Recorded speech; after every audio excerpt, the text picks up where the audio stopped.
ओम नमो भगवते वासुदेवाय नमः। श्रीमद् भगवद गीता साधक संजीवनी अध्याय 12 श्लोक संख्या 15। सिद्ध भक्त के लक्षणों का दूसरा प्रकरण, जिसमें 6 लक्षणों का वर्णन है, आगे के श्लोक में आया है। यस्मान्ना नो द्विजिते लोको लोकान्नो द्विजिते च यः हर्षामर्ष भयो द्वैगैर्मुक्तो यह स च मे प्रियः। जिससे किसी प्राणी को उद्वेग नहीं होता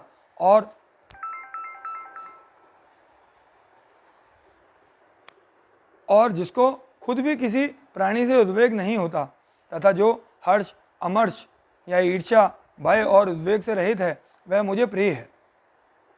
यस्मान्नो द्विजते लोकः। भक्त सर्वत्र और सब में अपने परम प्रिय प्रभु को देखता है, अतः उसकी दृष्टि में मन, वाणी और शरीर से होने वाली संपूर्ण क्रियाएं एकमात्र भगवान की प्रसन्नता के लिए ही होती हैं। ऐसी अवस्था में भक्त किसी भी प्राणी को उद्वेग कैसे पहुंचा सकता है? फिर भी भक्तों के चरित्र में यह देखने में आता है कि उनकी महिमा, आदर सत्कार तथा कहीं कहीं उनकी क्रिया, यहाँ तक कि उनकी सौम्य आकृति मात्र से भी कुछ लोग ईर्ष्यावश उद्विग्न हो जाते हैं और भक्तों से अकारण द्वेष और विरोध करने लगते हैं। लोगों को भक्त से होने वाले उद्वेग के संबंध में विचार किया जाए तो यही पता चलेगा कि भक्त की क्रियाएं कभी किसी के उद्वेग का कारण नहीं होती, क्योंकि भक्त प्राणी मात्र में भगवान को ही देखता है। वासुदेवः सर्वम। उसकी मात्र क्रियाएं स्वभावतः प्राणियों के परम हित के लिए ही होती हैं। उसके द्वारा कभी किसी से भी भूल से भी किसी के अहित की चेष्टा नहीं होती। जिनको उससे उद्वेग होता है वह उसके अपने राग द्वेष युक्त आसुर स्वभाव के कारण ही होता है। अपने ही दोष युक्त स्वभाव के कारण उनको भक्त की हितपूर्ण चेष्टाएं भी उद्वेगजनक प्रतीत होती हैं। इसमें भक्त का क्या दोष? भर्तृहरि जी कहते हैं, मृग मीन सजना नाम तृण जल संतोष विहित वृत्ति नाम लुब्धक धीवर पिशुना निष्कारण वैरिणो जगति। भर्तृहरि नीति शतक श्लोक संख्या 61। अर्थात हरिण, मछली और सज्जन क्रमशः तृण, जल और संतोष पर अपना जीवन निर्वाह करते हैं, किसी को कुछ नहीं कहते, परंतु व्याध, मछुए और दुष्ट लोग अकारण ही उनसे वैर करते हैं। वास्तव में भक्तों द्वारा दूसरे मनुष्यों के उद्विग्न होने का प्रश्न ही पैदा नहीं होता।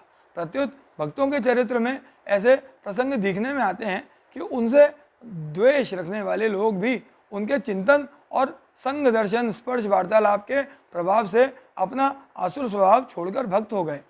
ऐसा होने में भक्तों का उदारतापूर्ण स्वभाव ही हेतु है। उमा संत कई यही बढ़ाई, मंद करत जो करई भलाई। परंतु भक्तों से द्वेष करने वाले सभी लोगों को लाभ ही होता है, ऐसा नियम भी नहीं है। अगर ऐसा मान लिया जाए कि भक्त से किसी को उद्वेग होता ही नहीं, अथवा दूसरे लोग भक्त के विरुद्ध कोई चेष्टा करते ही नहीं, अथवा भक्त के शत्रु मित्र होते ही नहीं, तो फिर भक्त के लिए शत्रु मित्र, मान अपमान, निंदा स्तुति आदि में सम होने की बात जो आगे 18वें 19वें श्लोकों में कही गई है, नहीं कही जाती। तात्पर्य यह है कि लोगों को अपने आसुर स्वभाव के कारण भक्त की हितकर क्रियाओं से भी उद्वेग हो सकता है और वे बदले की भावना से भक्त के विरुद्ध चेष्टा कर सकते हैं तथा अपने को उस भक्त का शत्रु मान सकते हैं। परंतु भक्त की दृष्टि में न तो कोई शत्रु होता है, न किसी को उद्विग्न करने का उसका भाव ही होता है। लोकान्नो द्विजते च यह। पहले भगवान ने बताया कि भक्त से किसी प्राणी को उद्वेग नहीं होता, और अब उपर्युक्त पदों से बताते हैं कि भक्त को खुद भी किसी प्राणी से उद्वेग नहीं होता। इसके 2 कारण हैं। पहला, भक्त के शरीर, मन, इंद्रियां, सिद्धांत आदि के विरुद्ध भी अनिच्छा या परेच्छा से क्रियाएं और घटनाएं हो सकती हैं, परंतु वास्तविकता का बोध होने तथा भगवान में अत्यंत प्रेम होने के कारण भक्त भगवत प्रेम में इतना निमग्न रहता है कि उसको सर्वत्र और सब में भगवान के ही दर्शन होते हैं।